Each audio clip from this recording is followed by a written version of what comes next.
push that rock with some math. Early in the semester, we looked at functions like this that would simplify. If I factor out a 2, I see that I have x plus 1 in the numerator. And x plus 1 divides into x plus 1 and gets 1. So we have 2 times 1, which is 2. But that's true that x plus 1 divides into x plus 1 only if x is not negative 1. So we have a graph that is always 2. It's always 2 as long as x is not negative 1. Okay, everywhere else it's 2. So it has this point of discontinuity. And we started to look at this type of thing just as a limit. We were looking at the limit. What is the limit of the y values as the x values close in on negative 1? What's the limit of the y values? And that we learned to evaluate that and see that it was 2. And we also learned this thing called direct substitution that you can do if the function is continuous. And naturally, this function is not continuous, so you really can't do direct substitution. But if we did, what would we get? If we did direct substitution, what would we get? We'd get negative 1 plus 1, which is 0 down there. Up here, we'd get a 2 times a negative 1, which is negative 2 plus 2, which is 0 up there. And some of y'all did do that and then said, oh, the answer is 1. Or you said the answer does not exist. Well, clearly the answer is not 1. And clearly the answer does exist. The y values are headed somewhere. Okay, because the limit asks about where they're going, not what they are. Okay, but where they're going as the x values go somewhere.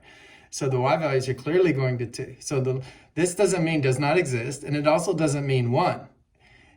What does it mean? Well, when you get this, you're getting it from a limit expression, and you're saying the behavior of the bottom function is going to 0, and the behavior of the top function is going to 0, but the behavior of the total function is still indeterminate. We still don't know what it is. And such, that idea gives us the indeterminate expressions. And the two most famous ones are the indeterminate ratios.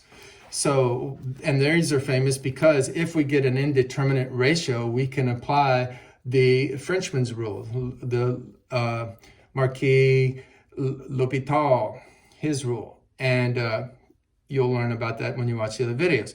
But if you see 0 over 0, his rule applies. If you see infinity over infinity, his rule applies. And what we're saying here is that we have some function over another function, and the behavior of the top one is going to 0, the behavior of the bottom one is going to 0. Well, then we can apply his rule. Or if the top one's going to plus or minus infinity and the bottom one is going to plus or minus infinity, we can apply his rule. But these are indeterminate. We don't know their values until we do more analysis. Some other indeterminate expressions are the indeterminate product, which is 0 times infinity. And you may be saying, well, 0 times a number is 0. Well, yeah, 0 times a number, but 0 times a behavior is not. What is 0 times erratic behavior? You tell me. Okay, infinity is like a concept, like beauty. Okay, and 0 times beauty, what is that? Okay. So don't try to apply this rule to that. Just know that, oh, I'm getting something that is indeterminate. I don't know yet what the behavior of the function is. Now, when you do see this, you're probably going to try to rewrite the product of functions, because it probably came from a product of functions. You want to rewrite it as a ratio of functions if you possibly can. So do some algebra and rewrite. Same here. Do some algebra or maybe possibly trigonometry to rewrite differences as ratios, because if you get infinity minus infinity, don't know what that is. That's indeterminate. If you have a function that's going to infinity and it's subtracted from it is another function that's going to infinity as you look at the limit at some point on the graph, well, you don't know what the overall function is doing. It's indeterminate. And lastly, we have the indeterminate powers. So yes, a number raised to the 0 power is 1 as long as that number is not 0. So 0 to the 0 is indeterminate. A concept or behavior like going to infinity raised to 0 power, that's indeterminate. And 1 raised to a behavior like going to infinity, that's indeterminate.